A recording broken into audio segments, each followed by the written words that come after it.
Welcome to Mr. Giant Reacts a Ting, a Ting, a Ting. I'm Mr. Giant, and today we're going to watch another episode in the Fred Dibnah story, How to Erect a Chimney Scaffold. You know, a long lost art of working on chimneys. You know, everything has got so modernized now. Nobody's using chimneys as much, you know, so you don't need no chimney scaffolds or no chimney sweepers or nothing like that. So let's go back in time a little bit and see how Fred Dibnah worked on his chimney. This one is, he's putting how to erect a chimney scaffold. Let's see what the brethren have to do. Next day, Fred got underway with a big chimney maintenance job, which would help to finance the building of his engine, and which he seized as a golden opportunity to offer instruction on the art of putting up scaffolding. Now I look around and sort of lots of scaffolds at the top of chimneys that have been erected by so-called steeplejacks look like a bloody biplane's crashed into the top, and you know there's pipes going all over show all different directions. No square or symmetrical about the thing. No, I don't think there's many people who could do that. I mean, he's just climbing up that thing there. They probably, if chimneys were still in use as much, like this big old chimney here, they probably have a machine that goes, "Ooh," you know what I mean? But my man is just climbing up that big tall thing. Man, that dude is, you know what I mean? And he's a brave dude. And imagine doing that on a daily basis. He had to be fit. Even though I watched a couple of other episodes of his, and he smokes, you know what I mean, and he's not eating all that healthy stuff, and the man is in shape. You understand what I say? To be climbing up them tall thing, and he's brave too. Cause even though I'm tall, I ain't going taller than myself unless I have to fly somewhere. And life went by, and one day I met the man who sort of had been a draftsman. And he'd only ended up in this crazy job through his father-in-law were a bit stuck, who were a steeplejack, and he'd gone help him out, and he was like a bit of a cut above the rest with the grey matter, and he explained to me with a piece of chalk on the cobblestones in a mill yard in Bolton how you put the ladders up and how you put the staging up round the top of a chimney. First thing I've got to do is get me bosun's chair up, and then I'm dangling in a position somewhere round about here on my 3 bits of rope and a little board. I have then got to chisel 4 holes into the brickwork, 6 inches apart in a vertical plane and a couple of foot apart the other way. And the next thing, up comes 4 iron pins or iron dogs. The purpose of these is to support a great bark of timber, which will come up next, you see. Wow. One of these dogs or pins in the hole on the left-hand side of the ladder. When the batten comes up the chimney, it's tied onto... I don't see much safety net or nothing there. My man is just dangling out there in space as far as I'm concerned. And everything has got to be pulled up manually, you know what I mean? That's crazy, dude. Like I said, doing that every day. Whew. To the line that goes from another pulley wheel at the top, right down to the floor, tied on in a position about 4 feet from one end, and then the rope runs up the side of it, and there's a lashing round there which I can conveniently undo, and then I guide that piece of timber with Donald at the bottom supporting its weight, and I guide it behind the ladder until I've got it going across here, like so. He's up there. He is up there. And then I put the next pin or dog underneath that side of it, 2 more over the top. So then I've got it so it won't go up and down, it won't waddle about.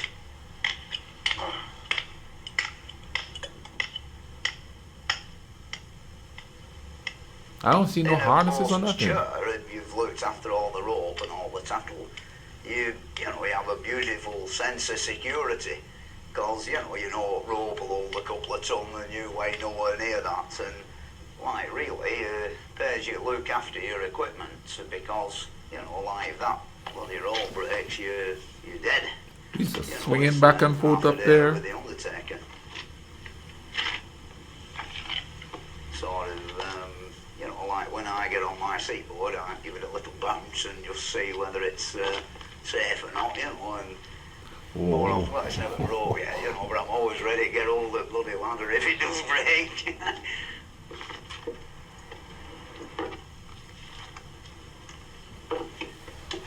This batten has a series of holes drilled in it, and I then proceed to bolt one on there and one over there, like so, and then I'll lower myself down on my bosun's chair and mark a suitable joint at the bottom and knock a pin through there and a pin through there. So I've then got that like all braced up quite solid.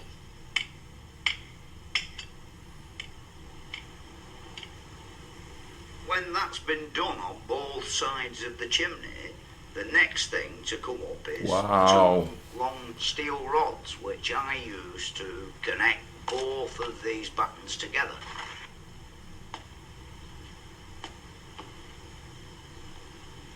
I've got this big iron rod and I've got to send it over to the far batten. And that means maybe 14 feet across, you know, or 12 foot on a reasonable chimney stack. I've got to get that rod onto the other batten so that it's in like line with an hole, and as it scrapes down the face, give it a shove through the hole, you know, and if you're lucky you'll get it through, sort of thing. It's rather a tricky bit, that. See, all the modern men use aluminium scaffolding tubing now, but I like this way of doing it. It's a bit more awkward, but when you've got it all up, it's quite solid.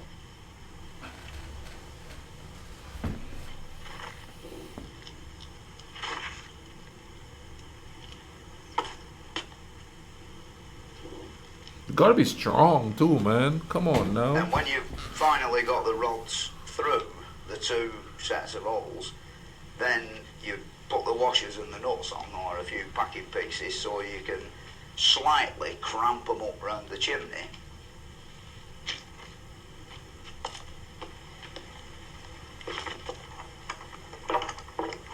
Then after we've got the two bands on and bolted together, the next stage of the game is planks which form like the platform that you walk on, come up one at once of course, but some of them like 16, 18 feet long. And when it arrives at the top, it's tied on in a special way that when I untie it, I can get like one plank across there, like so, and one across there, like so, and then another one next to it, you see, all the way around the top. And so that when you walk on them, they don't go like up and down like that. You have two iron plates with a bolt through the middle, which makes them two boards as one. And then there's iron hooks that hook them onto the battens, so the wind can blow at 100 mile an hour and they'll still be there in the morning, you see. Wow. Wind is every steeplejack's enemy, you know, like there's no way that, you know, you get the boards up, and even if you've got to keep it flat all the time, and you've got this feeling that it's floating on the wind, you know, which it really is, and if you turn it sideways on into the wind, it'll have you away.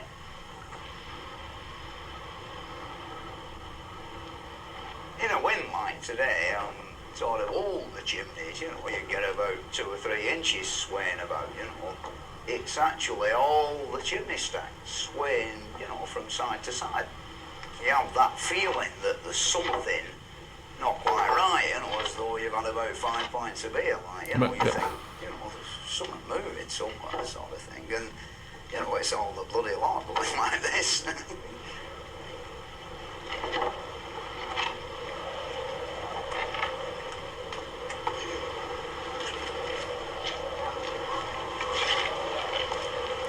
Oh man, this is If you're on crazy. the windy side of it, you don't feel it because the wind's buffeting you about, you see.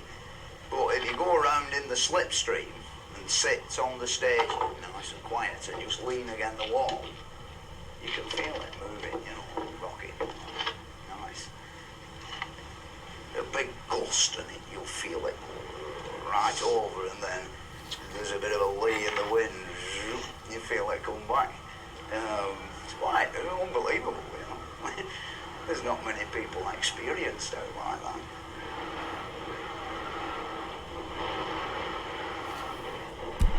You see, I've heard that when you build something that high, you have to build it with a little bit of leeway, because if it's just solid, if the wind is strong enough, it will just knock it over.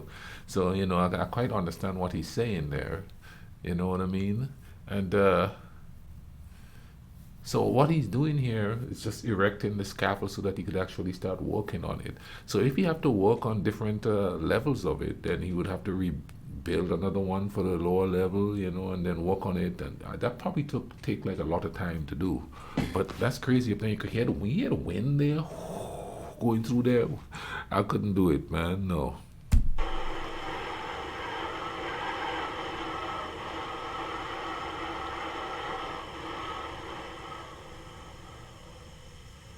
When we've got all the big planks in position, on the large diameter chimney there's a great gap in the corner, so we've got 4 boards called corner boards that fit across the corners, you see, like so, which stops you falling through the hole in the corner.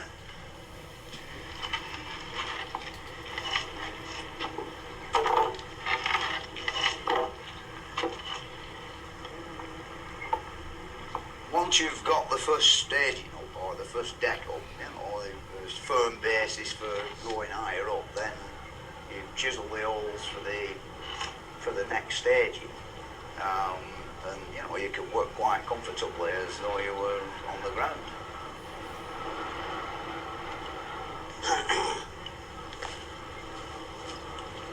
When I've done it, when I've got all the gear up, to me it's a bloody magnificent achievement. You've really got the world at your feet.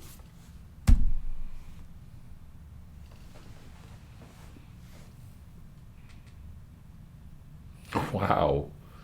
I don't see no safety harness. My man is just up there. Man, I would just get giddy and fall down. That's just crazy, but he's just up there chilling, and he's got to build that stuff. Of course, knowing he's the one doing it, that it's going to be done the right way, so he doesn't have any issues. But still, dude, nope, I couldn't do it, man. I'll leave a link in the description for you, so you could go watch this yourself and ting without me chatting, you know what I mean? I'm also going to leave other videos that I've watched with this gentleman on. They're hard-working gentlemen, as you could tell, doing things his own way and not using all those modern mechanics that, what was probably available to him back then, But then again, he built it himself. So he's sure that he's building it so it would stand there and do the job, Because if another company is building it, then they're going to be mass producing for other places, and then you have to depend on them. He's dependent on himself. That's the working man's mentality there thing. You know what I mean? Anyway, I hope you guys are having a great day. Remember to take care of each other. Cool runnings.